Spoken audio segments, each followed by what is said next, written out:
香港30平方米一室隔兩床，點樣設計？喺香港好似呢種小戶型居屋，可以睇睇我哋係點設計嘅。我哋先做主臥嘅設計，用4×6嘅地台櫃做床，仲兼埋收納功能。床邊用到頂大衣櫃隔開房間，收3大空間。床尾空位量好尺寸，訂製梳妝台同頂櫃。另外呢面牆用一半空間做衣櫃，一半空間做書台。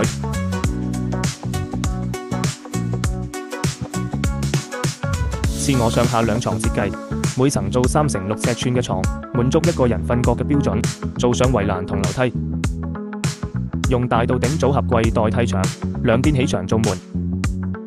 呢邊牆裝電視櫃，喺上面再做排置物架同頂櫃，增加收納。小戶型都可以安排上大沙發。呢個區域我哋放小餐台，平時食嘢飲嘢都方便。